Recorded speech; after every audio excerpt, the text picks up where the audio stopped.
En nombre del Padre, del Hijo y del Espíritu Santo.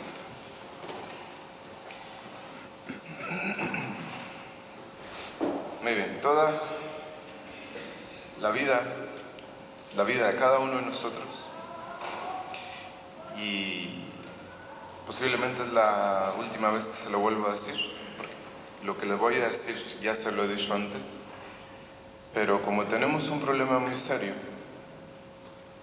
el más serio de todos, que es el problema de la percepción, que no sabemos percibir la realidad, y eso es consecuencia del pecado original. ¿Sí? Entonces el problema de todos es el problema de la percepción. Todo el bien o todo el mal que recibamos de afuera depende de la percepción, cómo vemos la realidad. Y una primera realidad, que yo espero que ustedes me comprendan, es que la vida de cada uno de nosotros es una respuesta a la llamada de Dios. Existimos porque hemos sido llamados por Dios a la vida. El pecado es el único que nos impide percibir la realidad y recibir la vida y la felicidad de manos de Dios en medio de una dependencia confiada y amorosa. Entonces, el mal, el pecado, consiste en que el hombre pretenda ser su propia fuente de vida, y ese es el orgullo. Entonces, aceptar que existimos por una llamada inédita de Dios significa liberarnos del orgullo. ¿Sí? Pasar de una actitud de autosuficiencia a una actitud de dependencia de Dios. ¿Y en qué consiste la autosuficiencia? Que es la vida de todos. Todos nos creemos autosuficientes, con la capacidad de determinar qué es bueno o qué es malo para nosotros. Y los autosuficientes pues no son capaces de dar, porque no son capaces de recibir. A la hora de amar, tiene uno que ser generoso, y a la hora de recibir, tiene uno que ser humilde. Y esas dos cosas nos faltan. ¿Sí? Entonces, sin esa llamada de Dios, el hombre va a permanecer siempre, para siempre, en su propia imaginación o bajo el amparo de sus propios impulsos. Entonces, nuestra existencia no es otra cosa que la respuesta a la primera llamada de Dios a existir. Esa primera llamada de Dios nos sacó de la nada a la existencia, del no ser al ser. Entonces, Dios está empeñado que vivamos, y no solamente que vivamos así como para podernos mover de un lugar a otro, o caminar o comer, sino que vivamos vida sobrenatural. Y por eso, no hay acontecimiento en nuestra vida que de un modo u otro no contenga una llamada de Dios. Lo esencial no es interpretar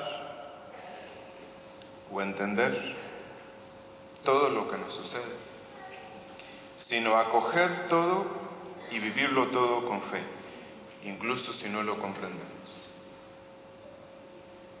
Durante el bautismo, parte del rito del bautismo, el niño es ungido con el santo crisma, que es el signo de su nueva condición. Entonces, a través de su unión con Cristo, en lo sucesivo, después del bautismo, el niño tiene que llegar a ser sacerdote, profeta y rey. Por eso es ungido con el crisma. ¿A qué se refiere con estas tres cosas? El cristiano es ungido con el crisma para ser sacerdote, es decir, en el sentido de que todo lo que vamos a hacer se lo vamos a ofrecer a Dios. que no vamos a hacer nada para nosotros, ni buscamos nada para nosotros en lo que hacemos. El cristiano es también profeta, es decir, que va a vivir la voluntad de Dios, y es rey, porque es hijo y heredero del Rey del cielo y de la tierra. Pero es rey, primero y sobre todo, en el sentido de que no se deja someter a nada ni a nadie, sino que todo se somete a él, así como ocurre con los reyes. Sí, entonces, para un buen cristiano habrá penas y miserias, pero él no se someterá a nada, así no dependerá de las circunstancias afortunadas o desafortunadas, ni existirán para él acontecimientos negativos, sino que todo cuanto sucede en el mundo estará a su servicio y beneficiará a su crecimiento en el amor y en su condición de hijo de Dios. Entonces, ni las circunstancias adversas, ni las contingencias buenas ni malas, ni el comportamiento de los demás puede afectarle negativamente. Solo pueden fomentar su verdadero bien, que es amar a Dios. Entonces, por eso San Pablo dice: todo es de ustedes. Ustedes son de Cristo y Cristo es de Dios. Entonces, escuchamos esto del Evangelio. Hay que darle a Dios lo que es de Dios y al César lo que es del César. ¿Y qué queremos decir con esto? Todo lo que tenemos y somos es de Dios. Él nos lo ha dado desde el día que nacimos hasta el momento presente. Nosotros interpretamos otra cosa. Nosotros percibimos otra cosa. Entonces, todos los males, la mayoría de las enfermedades vienen de esta falsa percepción de las cosas. Sí. Nada de lo que nosotros tenemos se nos ha dado en función de nosotros, sino en función de Dios. Y darle a Él lo que es justo a Dios es primero. Y primero que todo, aprender a recibir la vida.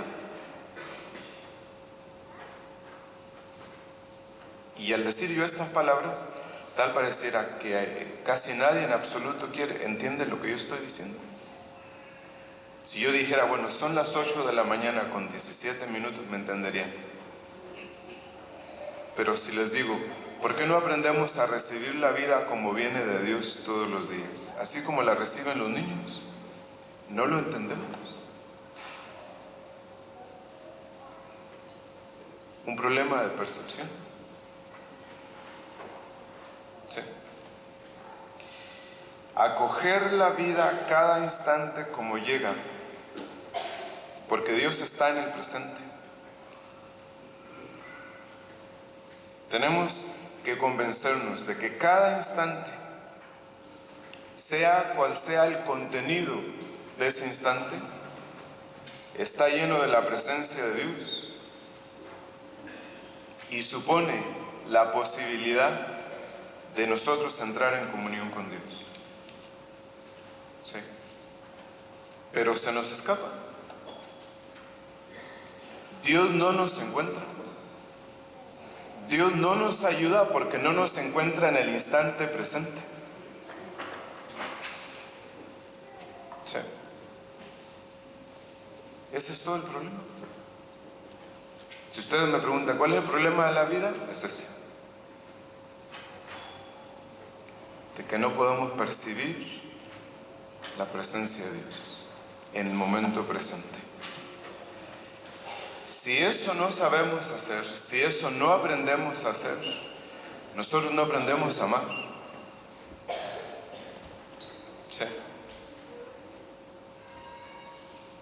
Entonces, nuestra relación con Dios no se establece ni en el pasado ni en el futuro, sino mediante la aceptación de cada instante como el lugar de su presencia, el medio en que Él se nos da a nosotros. Si ustedes me preguntan cuál es el momento para encontrar a Dios, yo tengo que decirles el momento presente. Pero como no estamos acostumbrados a percibir así las cosas, ni Dios nos encuentra, ni nos ayuda, ni nos alimenta, porque no lo percibimos. ¿Sí? Entonces, deberíamos acostumbrarnos a vivir cada instante como suficiente en sí mismo, porque Dios está en él. Y si Dios está en este instante presente, no nos debe faltar nada. Nuestra sensación de vacío, de frustración, de que algo nos falta o de que algo no está bien, proviene de estar sepultados en el pasado o en el futuro, pero no en el momento presente. ¿Sí? Entonces, en lugar de habitar cada segundo acogiéndolo tal y como es, lleno de la presencia de Dios, estamos constantemente yéndonos para el siguiente instante, a la siguiente hora, el día de mañana o el año que viene o el día de ayer. Si ustedes se quejan de lo que no les han dado, de lo que no recibieron cuando pequeños, de lo que los demás no han hecho por ustedes, de si los demás han sido malos o buenos con ustedes, eso en absoluto hace ninguna diferencia en su vida. Para nada. Es pérdida de tiempo. Ustedes solamente tienen fuerza, fortaleza y gracia para vivir el momento presente. Para nada más. Para nada más. Entonces, en esto consistiría el primer paso de darle a Dios lo que se merece. ¿Qué es lo que se merece Dios? El estar presentes a Dios. Estar presentes a Dios. ¿Y ustedes saben qué es lo que les impide estar presentes a Dios? Cualquier preocupación, cualquier cosa, cualquier enfermedad, los demás, los acontecimientos de la vida, de la iglesia, tantas cosas. ¿Sí? Entonces, ese es el primer paso. ¿En qué consiste? Darle a Dios lo que es justo para Dios es nuestra presencia. Estar presentes donde Él está. ¿Y dónde está Él? En el momento presente. ¿Sí? Imagínense cuánta humildad o cuánta generosidad, cuánta fortaleza se necesita para poder estar aquí ahorita. ¿Sí? Eso es lo primero. Y lo segundo consiste en darle al César lo que es del César. ¿Y en qué consiste eso? Consiste en valorar las cosas de acuerdo a lo que son. No valorar las cosas ni más ni menos de lo que son. ¿Sí? Porque imagínense, en el Antiguo Testamento estaba decretado que el pueblo de Israel, el primer hijo consagrado a Dios, la primera cosecha consagrada a Dios. Sí. Lo primero y lo mejor era para Dios.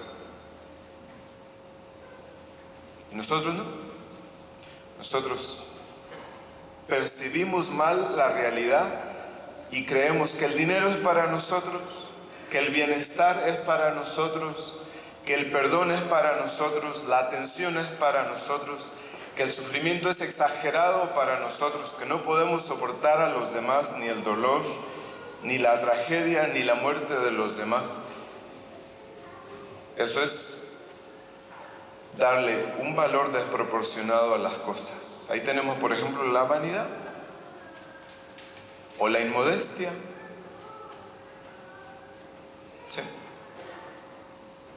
Es decir, dominar las cosas, dominar las criaturas. ¿Sí? No sé si ustedes se habrán dado cuenta que hay personas que están dominadas por las criaturas, que somos el 99.99% de las personas. ¿Cómo podemos estar dominados por las criaturas? Dándoles el valor que no tienen.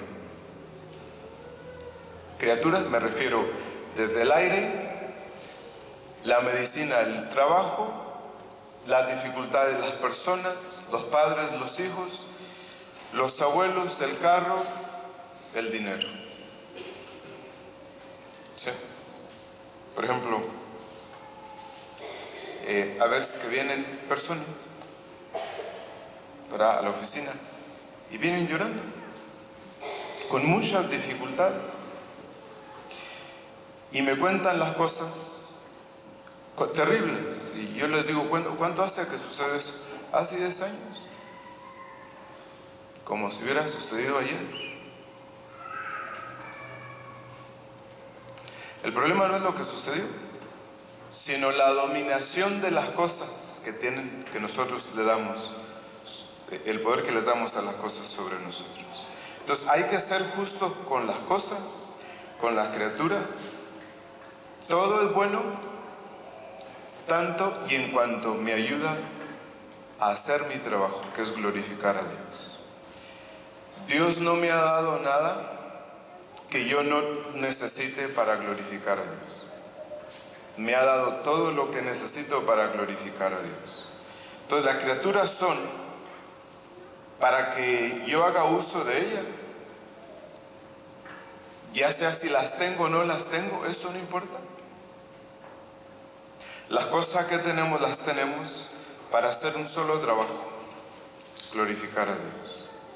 Entonces, esencialmente las criaturas no tienen respecto de mí más que un solo destino, un solo propósito, que son medios e instrumentos para glorificar a Dios.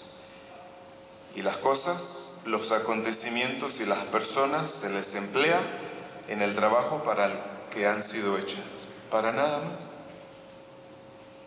Entonces, si se dan cuenta, todo está en la percepción de las cosas. Si nos equivocamos en la percepción de las cosas, nos equivocamos en todo y toda la vida. ¿Y de dónde viene este problema? Viene del pecado original. Sí, porque Dios deja de ser nuestro bien absoluto por el pecado e inmediatamente nos descolgamos de Dios para colgarnos sobre nosotros mismos, sobre nuestras satisfacciones, sobre nuestro bienestar, sobre nuestros placeres, nuestros vicios, nuestros gustos, nuestras opiniones. ¿Sí? Y de ahí viene el problema de percepción. Tenemos toda la vida, hubiéramos tenido toda la vida, si nuestros padres nos hubieran enseñado desde el principio a ver a Dios en el momento presente. Sí. Y en eso nos equivocamos. Porque imagínense, ya de grandes ustedes, y de grandes también sus hijos, ustedes no tienen ni idea de lo que cuesta enseñarles el catecismo a sus hijos. ¿Por qué? Es porque hay un problema de percepción muy serio, que las cosas no nos deben de costar. ¿Cómo no nos van a costar si no estamos acostumbrados a percibir a Dios? El mayor trabajo que tenemos, la mayor dificultad, es reconstruir este problema de percepción de la realidad. Sí. Imagínense, ¿cuántos días han vivido ustedes en lo que va del año? Que ya poco se nos acaba. ¿Cuántos días han vivido? ¿Cuántos minutos o segundos de estos cientos de días hemos nosotros percibido la realidad tal y como es, con Dios presente allí, y la hemos recibido como es, sin quitarle, sin añadirle, sin juzgar absolutamente nada? Pues no estamos educados para eso. Imagínense, si no podemos si no tenemos la capacidad de ver la realidad así con sencillez, con simplicidad, no podemos ver a Dios. No podemos ver a Dios. Y eso es muy serio. Eso es muy serio. Porque cuántas de las decisiones, por ejemplo, cuántas de las decisiones de los jóvenes están basadas en una, así como las puertas cuando se abren solo para afuera, que uno quiere abrirlas para adentro. No se puede. Es una desubicación seria de la realidad. ¿Sí?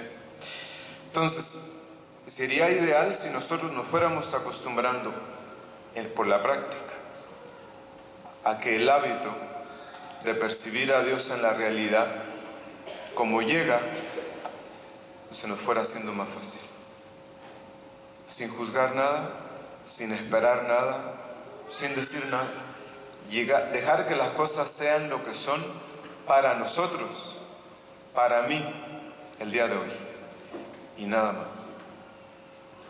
Lo demás es pérdida de tiempo. ¿Sí? Entonces, por eso San Pablo dice, después de que él dice, yo los amo a ustedes con las entrañas mismas de Cristo, y lo único que les pido, dice, es que su caridad abunde más. ¿En qué? En la luz y en la inteligencia de las cosas, de la realidad. ¿Sí? Entonces, nosotros ahora vamos aprendiendo a percibir a Dios con la práctica de todos los días. De todos los días. Dejen a un lado sus juicios, sus pensamientos, sus deseos, sus gustos, sus preferencias, sus opiniones. Y concéntrense en solamente percibir a Dios en lo que llega, como llega todos los días. Que no hay cosa mejor que los pueda tranquilizar que la realidad. ¿Sí? Entonces, si vamos aprendiendo a dominar la realidad, a acogerla y a recibirla como llega, Dios va siendo más nuestro, estaremos más cerca de Dios, lo percibiremos con más facilidad y sin darnos cuenta un día nos moriremos y descansaremos en Dios, en su presencia, algo que ya habremos hecho desde ahora. En nombre del Padre, del Hijo y del Espíritu Santo.